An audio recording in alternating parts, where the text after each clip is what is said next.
que é a incompetência consciente. A incompetência consciente é o saber que não sei, que é um ponto de partida para o conhecimento, e eu estava a ouvi-lo e estou perante uma pessoa que já não sabe que sabe. Está na sua última fase de conhecimento, que é a competência inconsciente. Eu estou muito aquém, mas agradeço o convite. Nem percebo muito de religião, nem percebo muito de política, mas num processo de crescimento sou um eterno aprendiz. Eu recentemente fui militar e penso que descobri Deus com a profissão de ser militar. Em ação, em combate, acabei por duvidar muitas vezes, e eu penso que a fé, falávamos aqui de fé, eu vou dissertar de ideias que me vão assaltando, mas a fé não nasce de certezas, nasce da dúvida. Eu li alguns que Cristo na cruz, na sua 13ª hora, até Cristo duvidou e perguntou: Pai, por que me abandonaste? E eu penso que vivemos essencialmente no mundo hoje, e é preciso virmos para a realidade dos dias de hoje. O mundo está extremamente, para mim, está extremamente perigoso. Eu que estive em vários conflitos e vejo estes ventos de guerra que assolam da Europa, e com uma vontade de toda a gente querer fazer guerra e querer entrar em guerra. E penso que isto tem uma causa essencial, que é: quiseram dar-nos liberdade, mas não nos deram educação. E o principal problema, hoje em dia, mesmo em relação a problemas de dúvida religiosa e de dúvida de fé, tem a ver com o grande flagelo da humanidade, que é a demagogia. O que é a demagogia? A demagogia são pessoas, o demagogo é alguém que usa um criador, que teve uma ideia original e que teve uma ideia pura, e que ele acaba por usurpar essa ideia, a deturpa e cria uma teoria fictícia. E através dos órgãos de comunicação social, através da política, convence-os de que essa é a verdade.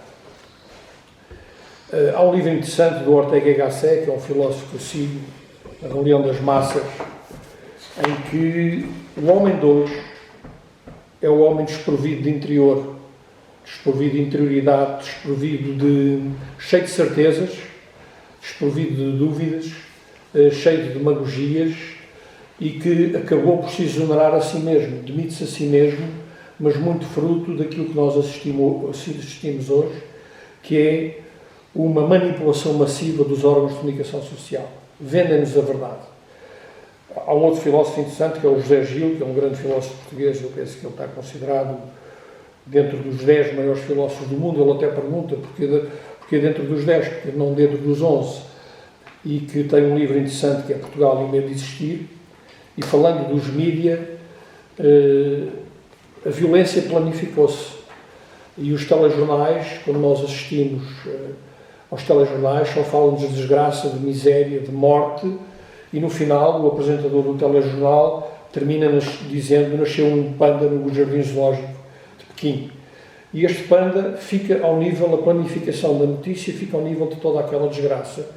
E no fundo, toda aquela desgraça não tem mais significado que um panda que nasce no Jardim Zoológico de Pequim. E vivemos nestes tempos de demagogia, que são destruidores da sociedade, destruidores da fé, criadores de certezas e não criadores de dúvidas. Eu quando falando um bocadinho de política, quando me candidatei agora à presidência da República, foi um ato. Eu não tenho qualquer atração pelo poder, tenho uma vida estável, mas o que eu aprendi na guerra, e talvez Cristo me tenha ensinado isso, foi o sentido de servir. O sentido de servir sem me servir.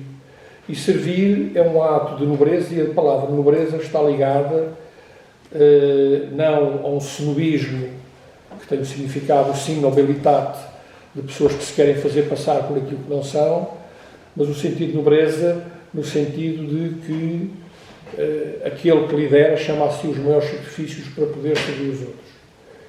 E realmente foi um caminho de descoberta em que também me recolhi a mim mesmo em determinadas situações. Há bocado falávamos da desobediência perante uma ordem moral. A nossa consciência, quando recebemos uma ordem moral, tem o dever de desobedecer. Mas penso que Cristo ensinou exatamente isto. Isto é uma visão muito obviamente, muito minha, mas ensinou a dar-se sem esperar nada em troca, e esse está dentro de uma palavra que Aristóteles, que foi no fundo o preceptor de Alexandre o Grande, dizia: a primeira das virtudes é a coragem de perdoar, a coragem de amar, a coragem de se expor publicamente, a coragem de servir sem esperar nada em troca. Eu penso que chegamos a um ponto na nossa humanidade em que deixou de existir esta coragem. As pessoas estão muito preocupadas com o seu interior. É um mundo em que cada um é o centro do mundo, e depois da Segunda Grande Guerra Mundial, juntando a política e a religião, criou-se a sociedade dos direitos, mas esqueceu-se a sociedade dos deveres. E hoje em dia, este homem massa, este homem da Ortega y Gasset, é o homem cheio de direitos, sem qualquer tipo de dever perante os outros. E penso que a missão, a religião, nos dá, e a profissão de militar, a profissão de soldado, muitas vezes mistura-se com a profissão de monge, daquele que professa uma fé e que serve, é essa disciplina nobre de servir, de nos darmos e de termos a coragem de nos dar. Eu tomei aqui alguns apontamentos. Quando falávamos agora do efeito na religião da política e da política na religião, e comparando o socialismo é o Estado a tomar conta da pessoa. A dizer: tu está quieto que eu tomo conta de ti. Os sovietes, ou seja, a pessoa deixa de ter qualquer identidade, deixa de poder exercer, ser criativa, exercer qualquer função. A antítese desta situação é o ser humano ser dono de si, ser dono das suas decisões e poder decidir por si, poder escolher a sua religião, poder escolher a sua ideologia e professá-la. Nós vivemos neste momento, há aqui um conceito que é importante discutir, que é o conceito de poder. A política consegue-se através das eleições. O poder político. As eleições conseguem-se através dos votos. E os votos conseguem-se através de promessas que não são cumpridas. Portanto, nós vivemos, a política hoje em dia reduziu-se à mentira, à demagogia, e nós há 51 anos, neste caso de Portugal, estamos a viver exatamente essa promessa, esse adiar de Portugal, ou de uma nação, ou da vida das pessoas, em que nunca nenhum político nos disse para onde é que caminhamos, onde é que Portugal estará daqui, quer dizer, não há um plano, onde é que Portugal estará daqui a 50, 30 anos, mas tem as promessas imediatas, o prazer imediato, a satisfação do hábito, que é: eu prometo-vos que vamos ter aqui um centro cultural, vamos ter uma autoestrada, depois acaba por não ser cumprido. E a liberdade hoje resume-se, o poder transformou-se na liberdade de tirar a liberdade. E isso é o poder que exerce a menor interação com as pessoas, enquanto que o poder que exerce a maior interação com as pessoas, e eu penso que Cristo e Deus aqui têm um papel fundamental, é quando eu sinto que estou prolongado por aquela pessoa, estou prolongado por aquele líder. Eu olho para aquele líder, olho para aquele exemplo de vida, por aquele caminhar, e eu sinto que a minha vida se prolonga ali. Aí a política tem a máxima narrativa. E é o caso de Cristo. Os seus seguidores seguiram pelo exemplo. Numa frente de combate, nós temos nos comandos temos uma frase que diz que o comandante, e realmente isto acontece, é o primeiro a morrer e o último a comer. Quando vem a comida, comem os soldados, os sargentos, os oficiais, e muitas vezes não há comida para o comandante. Mas na ação, o comandante tem que estar à frente. É realmente a única forma de comandar. Vivemos um mundo das certezas, e neste mundo das certezas, manipulado pela comunicação social, eu penso que é extremamente difícil desenvolver-se a fé. Estamos a viver, eu vejo a Igreja e vejo o Vaticano e o Papa a desenvolverem um esforço, como acabou por dizer, com as pessoas comunicarem entre si, dialogarem entre si para encontrarem consensos, mas a violência latente que a comunicação social e que a política pela falta de exemplo também, nos vai injetando. Eu ando no trânsito, ando no dia-a-dia, e há violência latente. Uma pessoa faz um pequeno movimento com o carro e é insultado como se tivesse feito um pecado é muito difícil. Deixem que vos diga, eu não sou político. Há um integralismo político de que é falado, que dizem que tudo é político. Mas, dizendo que tudo é político, tiramos a intelectualidade de dentro das pessoas, tiramos a religião de dentro das pessoas, tiramos a fé de dentro das pessoas, através do integralismo político. Dizem, ir ao café, beber um café é um ato político. Não é um ato político. Ir à igreja é um ato político. Não é um ato político, é um ato de fé. É um ato de acreditar em alguém em que eu me sinto prolongado. Eu penso, eu nesta pequena, desde abril, que me candidatei à presidência da República, e candidatei-me inicialmente com uma motivação, concorrer contra o Sr. Almirante. Porque há uma coisa que sempre me chocou na vida militar, foi a vaidade, o despotismo unilateral. Mas depois um camarada meu, coronel de curso, me disse: não concorras contra ninguém, concorre por alguém. E penso que é e concorrer pelos portugueses, concorrer por Portugal, concorrer por um país cristão. Ainda ontem houve uma medida que eu penso que foi bem aprovada, que é a proibição de se usar burcas. As nossas mulheres que vão ao Marrocos, se vão ao Afeganistão, têm que andar cobertas. Temos que cumprir os seus costumes. Eles aqui também terão que cumprir os seus costumes. Mas eu descobri na política todas as características mais vis que o ser humano pode ter. Desde a mentira, desde a falácia, desde a difamação, desde a destruição de personalidade gratuita, e lembrando-me de algumas palavras de Cristo: quem és tu para julgares, quem és tu para atirares a primeira pedra. Decidi também, na minha campanha, ter isso e não julgar ninguém. Considerar que todos têm, no fundo, uma intenção positiva, todos têm uma intenção de salvação, nem que seja a salvação pessoal, e, portanto, mas é um caminho que é difícil de traçar, e hoje em dia percebo também a dificuldade que Cristo teve no seu caminho, em ser difamado, em ser insultado, em ser apedrejado, em ser crucificado. Hoje em dia não nos crucificam na cruz, crucificam-nos na comunicação social.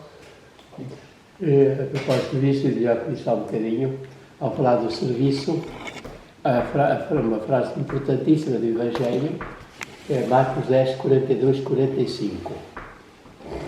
Já às vezes, quando ouço algumas pessoas a falar, entre pessoas da igreja, diz: olha, devias ler Marcos 10, 42, 45. O que é que lá diz? Jesus diz: eu não vim para ser servido, mas para servir e dar a vida por todos. Todas as palavras são importantes. Não vim para ser servido, sabemos o que isso significa, mas para servir e dar a vida por todos. É isso. Isto resume o Evangelho. Isso é o sentido de nobreza, o sentido é engraçado que o termo sinobilidade, era um termo colocado na porta, em Inglaterra, na porta dos burgueses, que não tinham uma origem nobre, mas que se queriam fazer passar por pessoas já muito cultas e muito importantes. E os ingleses, da corte, punham-lhes à entrada da porta sinobilidade, uma pessoa sem nobreza. E se formos ver a origem epistemológica da palavra, a nobreza tem exatamente a ver com isso, o sentido de servir sem esperar nada em troca. Eu penso que o problema da política hoje é exatamente esse. Eu olho da esquerda à direita, olho para todos os partidos e todos se servem. A política deixou de ser a vida na polis, o homem que serve a polis, mas o homem que se serve antes de servir a polis. E portanto, estamos muito mal entregues. A religião é uma esperança, mas tem que ser uma esperança através da educação. E a educação está completamente manipulada também por estes globalismos, por estas políticas oquistas, e ainda há bocado falávamos ali, hoje um indivíduo não chumba, é retido durante um ano, e no ano seguinte não cumpre, mas já não pode ser retido, o professor não o consegue reter, vai ter que passar, e temos um novo tipo. É engraçado quando se fala do analfabetismo e da ignorância. O analfabetismo é o homem que não sabe ler nem escrever. E eu encontro muitos homens no campo profundo, pastores, com uma sabedoria imensa da vida, porque viveram a vida e viveram as dificuldades e não tinham os sapatos. E hoje em dia temos à porta das faculdades um analfabetismo que é funcional, que é dos alunos lerem e escreverem deficientemente, mas não saberem interpretar aquilo que está escrito, que é um outro tipo de analfabetismo. 40% dos alunos hoje que entram nas faculdades sofrem desse analfabetismo funcional. E isto é fruto da política, da vida na cidade e conforme a cidade foi organizada. Eu tenho esperanças. Eu, por acaso, outro dia fui contactado por um padre de Taboaço, um jovem padre, o padre Tiago. E o padre Tiago pediu-me para ir a Angola e trazer corpos de militares que morreram há quase 60 anos e que estão sepultados no leste de Angola. E eu fui falar com as famílias dessas pessoas e a Liga dos Combatentes está a fazer um esforço para conseguir trazer esses militares todos para o solo pátrio. E eu olhei para aquele jovem e vi o sítio onde ele vivia, em Taboaço, e a forma simples. E foi um jovem que abraçou isto a mim. Eu depois já vos conto um bocadinho da minha história. Sensibilizou-me, porque ele era filho único, estava num curso de arquitetura e largou tudo e foi para Roma. E hoje é um padre distinto. E é engraçado que o meu pai morreu em combate muito cedo, eu tinha 4 anos e tive um impulso também para ir para padre. E fiz a primeira comunhão, fiz o crisma, segui aqueles passos todos, mas depois perdi-me no pecado e acabei por não ir para padre, mas fui para soldado, acabei por entrar na via do servir de alguma forma. Mas pronto, o que eu tinha a dizer sobre isto é exatamente a relação entre a religião e a política, e eu espero que a religião seja o último reduto de esperança para os homens e um último reduto de poder conciliar as almas e de que as almas se sintam prolongadas em alguém, porque não se podem sentir prolongadas em quem não serve, em quem não tem fé e em quem tem certezas e vive à custa da demagogia. Eu ainda agora, há um globalismo que quer que nós entremos em guerra com a Rússia. Tudo aquilo que vem, e vocês estejam cientes disto, eu tive em 4 conflitos, tive 5 anos no Afeganistão, estive na guerra da Bósnia, Kosovo, estive em frentes de combate de guerra à Síria, e tudo aquilo que se diz na comunicação social é mentira. Não há uma única verdade sobre os conflitos, que vem, há uma realidade que é construída sobre as guerras, sobre os países, sobre as pessoas, sobre a Igreja, e nós temos que ter consciência do nosso grau de ignorância em relação àquilo que sabemos, e como o filósofo pôr tudo em causa, perguntar, mas porquê? Como? Com que factos é que aconteceram? Eu dou-vos os meus parabéns por este evento, não tenho muito mais a dizer, mas se me quiserem fazer perguntas, obviamente, mas sou um aprendiz aqui em 2 assuntos nos quais não sou letrado, que é a religião e que é a política, mas que sou um aprendiz. Muito obrigado. Bom, agora vamos dar lugar